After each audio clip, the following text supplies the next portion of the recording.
Madame, bonsoir. Très heureux de vous retrouver. Bienvenue à ce journal des régions sur la télévision nationale du Bénin. La commune d'Abomey a aussi célébré la journée mondiale de l'environnement. Le reboisement interforce, principale activité de cette célébration, s'est déroulé ce mercredi sur le site de Zunzomé. La cérémonie a notamment connu la participation des membres de l'administration forestière départementale, du maire de cette commune, ainsi que du préfet d'Izour, Igor Ayosso, Christian Gandio, le préfet justement, qui a donné l'exemple. Firmin Couton met son plan en terre.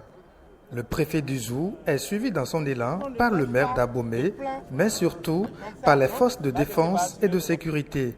C'est la 7e fois au Bénin que le geste est couplé avec la célébration de la journée mondiale de l'environnement. Ça s'appelle le reboisement interforce. Cette initiative, mesdames et messieurs, vise à renforcer l'intégration des différentes forces entre elles et à les impliquer au mieux aux actions menées par le gouvernement en faveur de l'environnement dans le cadre de la lutte contre les effets néfastes du changement climatique. Aujourd'hui, nous nous retrouvons ici, à Zunzomé, sur le site réservé à la cité policière. Ici, c'est un site de 10 hectares octroyé par la mairie d'Abomey depuis 2003. Nous savons tous déjà que l'arbre, c'est la vie. Et pour nous, l'arbre, c'est tout. D'autant que sa plantation contribue à faire reculer les affres des changements climatiques.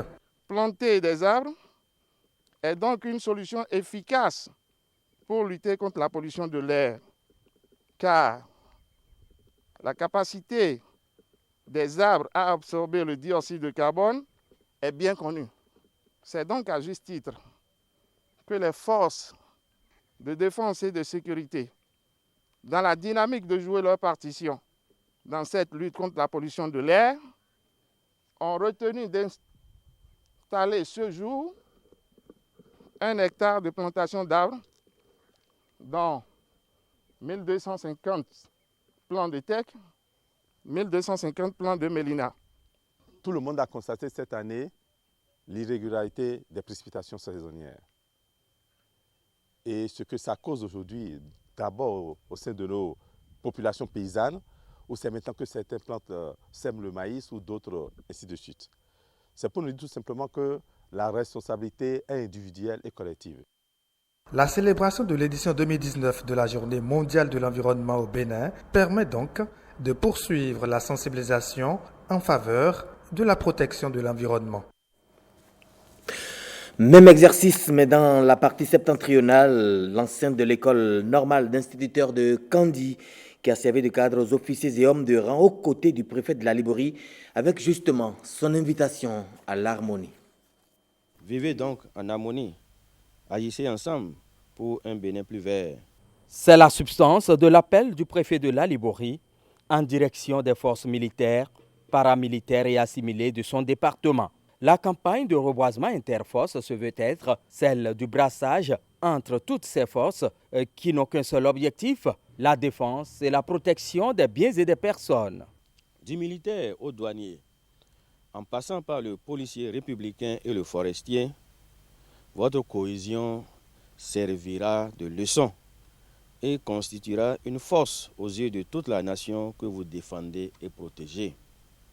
En étant donc proches les uns des autres et de la nature, nous pourrons mieux prendre conscience des dégâts que nous causons à l'environnement afin de mieux la protéger, la préserver aussi.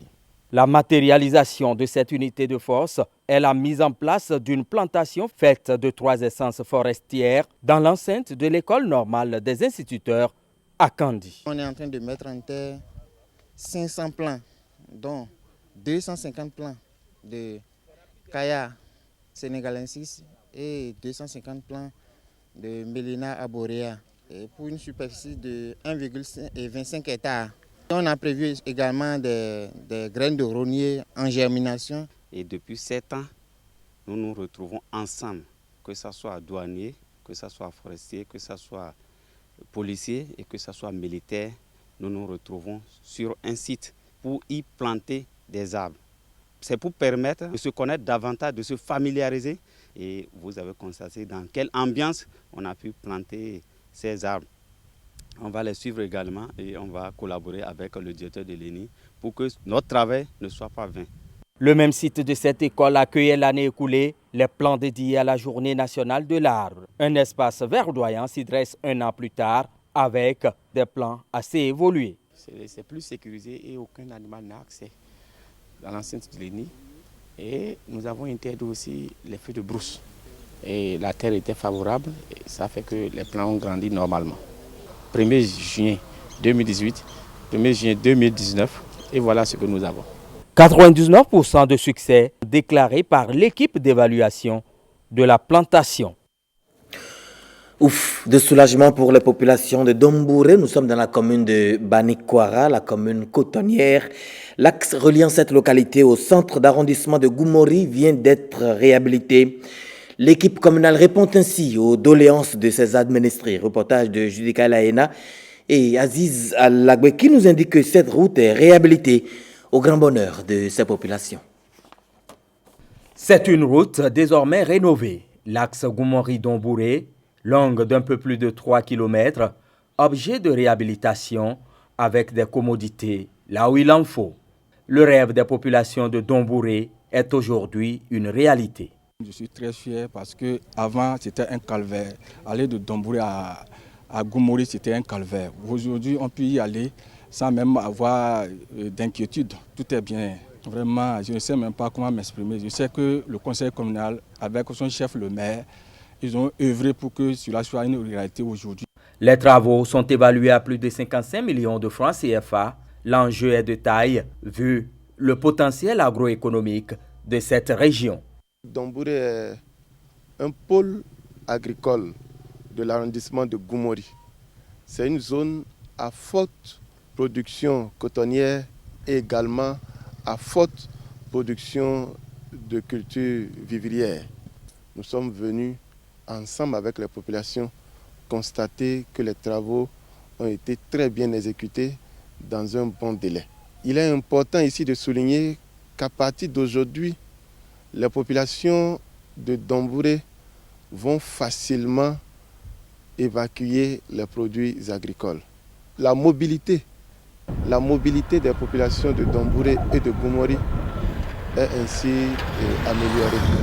C'est le ministère de l'Agriculture qui a vu la pertinence de ce projet et qui a financé ce projet à travers le FADEC Agriculture.